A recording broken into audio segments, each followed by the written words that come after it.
this is a change of pace from my usual Axis and Allies gameplay on the 2LS channel. I've got a game called Sopwith, one of the oldest in my collection. Before we go through that, I should mention that I make these videos in aid of a charity called Cure Parkinson's. You can guess what they're trying to do. There is a link to them below this video, one in the banner on the channel page. If you happen to have a spare dollar, euro, yen, yak, or a Sopwith camel you could send to them, I'm sure that they would appreciate it. Now, the reason why I bought this game in the first place is, well, look at the box art. It is dastardly and muttly, and you cannot go wrong with a bit of Stop the Pigeon. I bought this quite a long time ago, £6 I believe I paid for it. Let's have a look at the components and the way the game plays. Okay, here are the base core components. Each player, up to 6 players, will get this set in front of them. They have one plane, one set of control markers, and a damage and ammo marker. Up to 6 players can play this game. I find that the best balance is probably 3 players with 1 plane each, or 2 players flying 2 planes each, and believe me, that can get very confusing when you shoot your own sides down. A friend of mine came over the weekend. This is why I'm bringing the game to you. It's one of my go-to games whenever friends come round. They don't have to be gamers or even war gamers. It's one of those ones that you can pick up in a very short space of time. You learn it in a few minutes, but you're never going to master this game because of the not complexities of the game itself, but the complexities of manoeuvres that are available by other people. You are trying to outthink them as much as you sometimes outthink yourself. The game pieces, obviously, pegs counter for the plane, and ammo and damage. The ammo and damage I've upgraded myself. Believe me, they are an upgrade from the paper thin ammo and damage markers that we had before. Yeah. But these work perfectly well. The old ones did work okay, but they were very fiddly to work with. The basic gameplay is each player will have 3 moves within 1 game round. There'd be move 1, move 2, and move 3. Behind screens, which are these really funky cardboard screens, so superbly made, behind each of your screens, each player at the start of the turn would place markers down for their movement and for their firing if they're going to fire. And when everybody's ready to go, everyone moves and the round is resolved. This is the Mark II, or version 2 of the game, I believe, made by a company called Gamer in about 1980. I believe the original one, made in about 78 by Game Time. It was slightly different colour to this, a slightly different picture, more of a picturesque one than this very quite wonderful cartoonish stroke, how do you say, pastelish colour scheme on this one.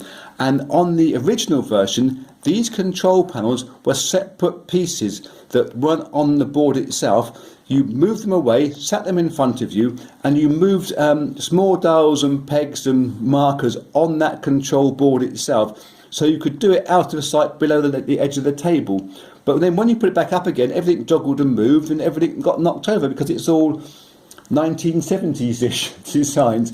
These peg systems aren't really much of an improvement because you tend to find you put your pegs down for your orders, and when you bring your screen away, you can knock these and knock them flying with your fingers, and they roll and you couldn't remember where they were. So there's no perfect solution, but the game has real charm.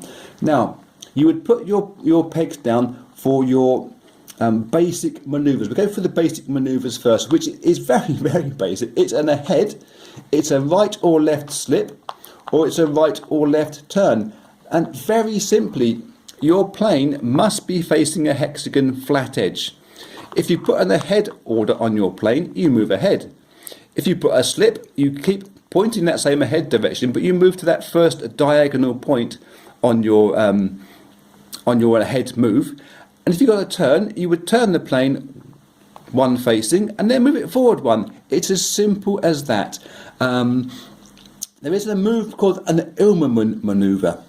It came in the advanced rules. It's not that advanced, but of its day, wow, we can do this. To do the Ilmerman manoeuvre, on the first move of your 3 that you get in your turn, you will place your peg on the Ilmerman or the I space.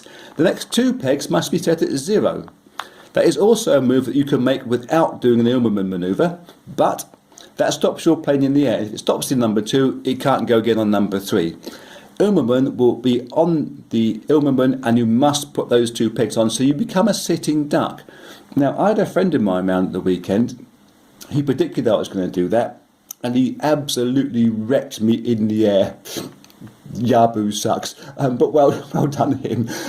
But with the Ullmann manoeuvre, you simply, it's an advanced manoeuvre. The plane would fly forward, the clever pilot would pull back on the stick, and the plane would loop up in the air, face the other way, flip itself over, and then stay in that same vector. It's the same on this one here. You would just move forward and spin around, and the plane is then stuck there for a little while.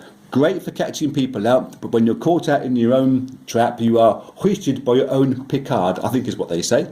Now, behind your screens, what you would effectively do, let me just try and find another plane to explain a few things to you. I'll chuck one on the board there. Behind your own screens, you would set your manoeuvre up, say, for an ahead and for a right slip and for a left turn. Let's just say you've imagined that that's what's going to happen where your plane needs to be in the air at any point in time.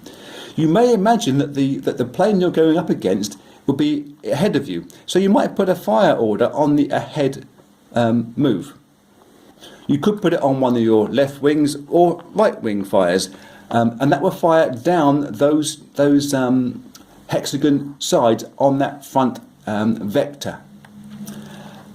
Now, when the screens are taken away, everybody would make their first move, and everybody would move their ahead or their turn or their slip, whatever they were deciding to do. And then you would check for fire, and depending on what positions planes were in the air to them, that fire order would come into effect, and this plane would fire forward, and in this case it would do 3 points of damage to the opposition.